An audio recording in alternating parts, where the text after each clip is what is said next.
Welcome to Hello Darling. Today we have a very special celebration. We are bringing back Men in Pink. Men in Pink, hello darlings, welcome to the show. Thank you very much, Barbara. Hey, What a wonderful welcome back. Greg and Ryan Thompson, Men in Pink Kilimanjaro project. About 8 months ago, we were interviewing both of you on the Hello Darling show and telling the story how you are going to climb Mt Kilimanjaro to raise funds for breast cancer research. On the 14th of August, it all started. Please tell us the story from the moment you arrived there. What happened? Well, it was a bit surreal, to be honest, Barbara. It was a long time coming. I think we were training for about, as you say, 8 months before we, actually attempted the climb.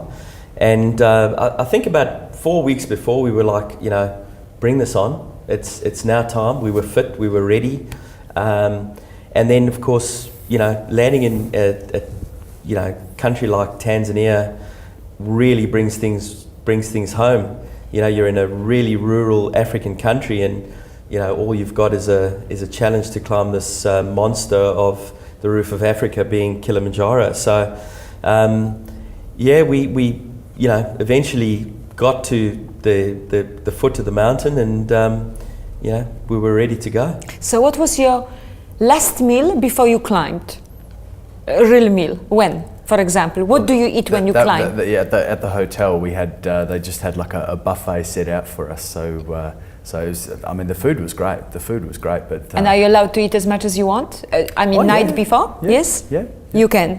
Yep. Okay, and then when you start, so how does it? So you're there on the bottom of the mountain. Is it like somebody blows a whistle, or they say action, ready, go? How does it happen? No, so basically at the foot of the mountain, we had to go to the national park main gate. Yes. And register all our details to say that we were going on to the mountain. They had a nice packed lunch for us that we What's had. in the lunch? What's in the lunch box? There was a donut. Carbs. Yeah, a lot of carbs. Carbs, There yes, was a donut, my favorite. Yeah.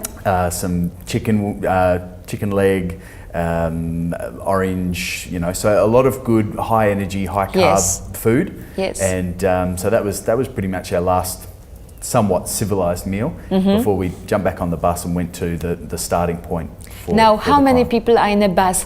How many of you were climbing on this trip? On this.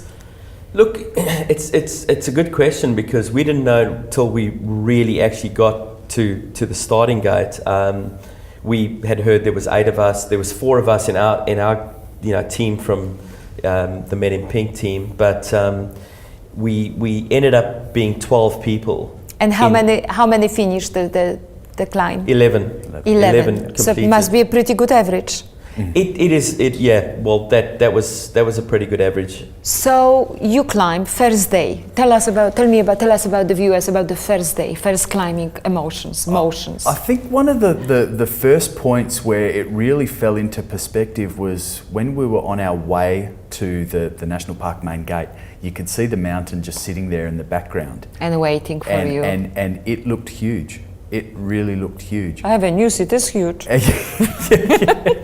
So when you see a mountain that's way above the clouds, and it's got snow on the top, it's quite a humbling feeling to look at that from ground level and say, I'll be at the top of that in 8 days' time. It's also very daunting too.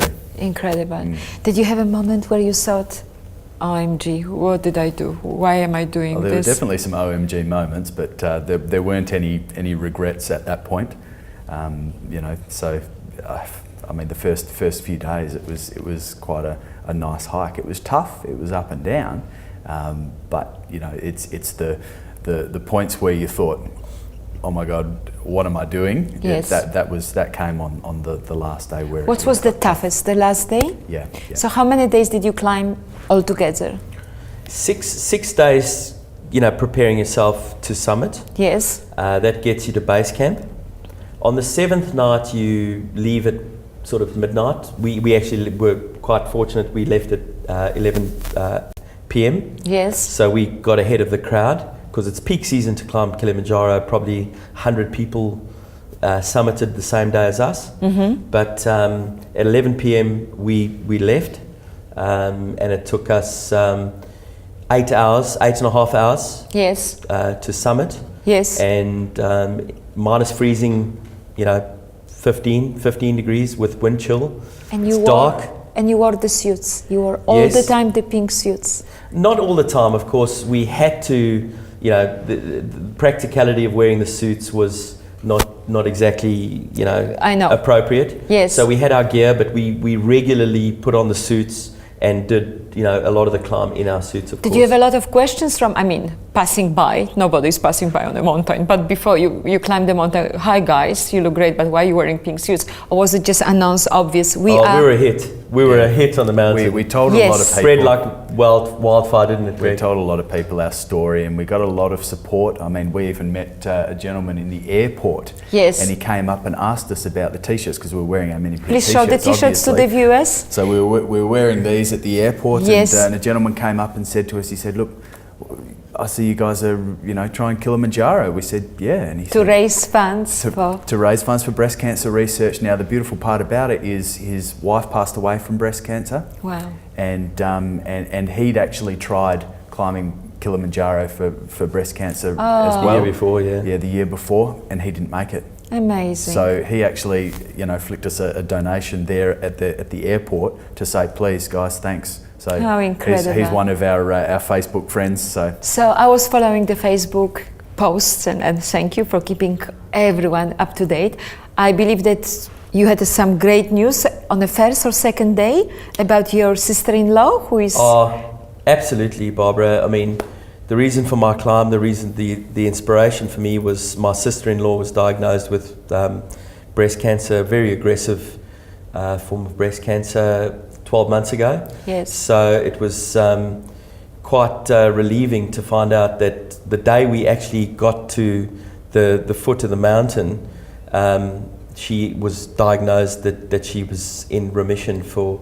How wonderful. I know. And when fantastic news. we actually spoke to her, 10 or 12 days later, and she said, "Look, been through the chemo, did the Ushipton, which was, had the mastectomy, had the whole bit." She said, "But the most important thing that got me through was what you guys were doing. She said, I felt the world was watching me be cured." And for that, was, and she wrote us a letter, which I won't even repeat, I won't even speak about. It was just How so beautiful. heartwarming, and that was really what it was all about. And to be honest, it was a great climb and it was a great challenge, but to think about the reason behind why we did it and what every breast cancer sufferer, mostly women, go through, and it was a walk in the park just compared to what they have to go through to find survival. So How beautiful. Their mountain was much bigger than what we climbed. That's really very, very special. And you raise what amount of funds? What is the total amount that you raise for breast cancer research and breast cancer with your campaign? Well, it was difficult. When you start a challenge like this, you don't know where your pool of funds are going to come from. You don't know where your audience is going to lie. So we thought, if we raised $10,000, that would be great to breast cancer Yes. research.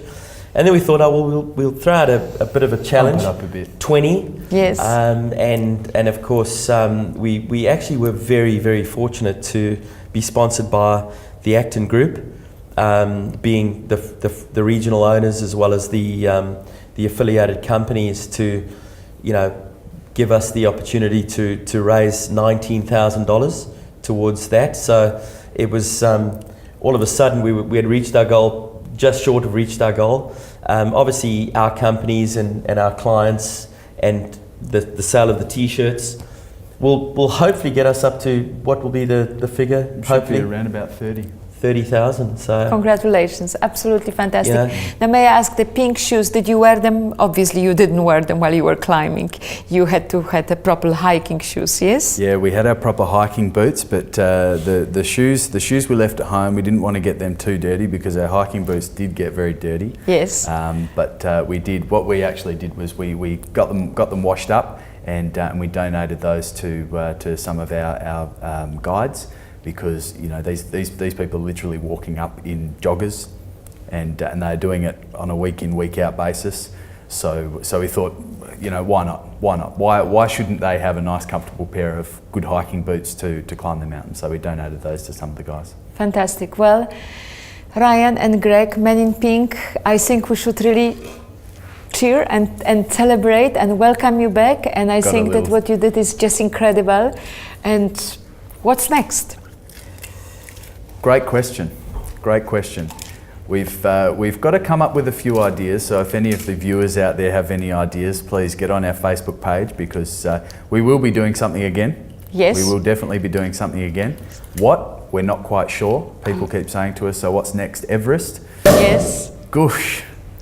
So I don't know whether Everest is really in the plans, but you never know. So if anyone has any good ideas. And I think we're going to have an update on Hello Darlink when the next idea comes. We definitely will. To plan. We would like to thank you so much, because apart from the great fundraise, I think the awareness and the hope that you're giving to so many women and people out there is absolutely invaluable. Look, we want to say thanks to you, obviously Barbara, and the team from Men in Pink. And all we want to say is what a fantastic cause it's been for us to do this. And I don't think we're going to stop here.